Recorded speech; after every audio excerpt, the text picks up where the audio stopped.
Lone Ruin, developed by Cuddle Monster Games and published by Super Rare Originals, advertises itself as a highly replayable roguelike twin-stick shooter, but suffers from an identity crisis.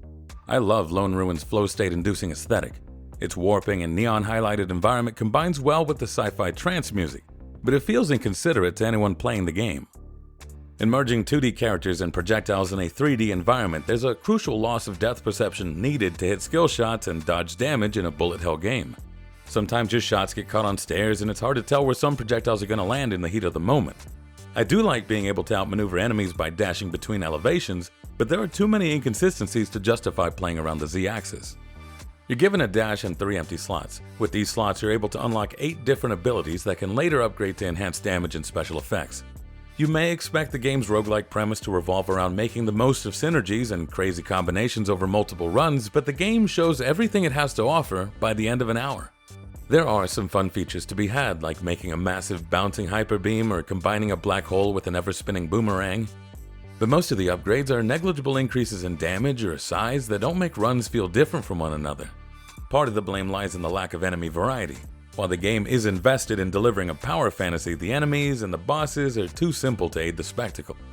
The difficulties do little more beyond giving you fewer lives to start with, and even then it puts up almost no fight.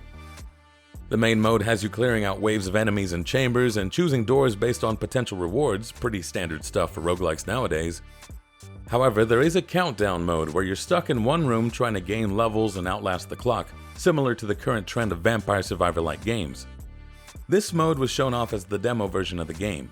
Since then, it seems nothing substantial has been added or changed. Neither mode has enough content to warrant more than a handful of runs. Somehow, this current iteration of Lone Ruin feels like the most anemic roguelike I've played in recent memory. From a different perspective, it's the highest production value I've seen out of a game reiterating the Vampire Survivors formula. Ultimately, I'd describe Lone Ruin as a fun concept of a customizable single-player battle arena that only lasted me about 30 minutes. The skill shots feel satisfying, the premise is playful, the mood is hypnotic, and the replayability is non-existent.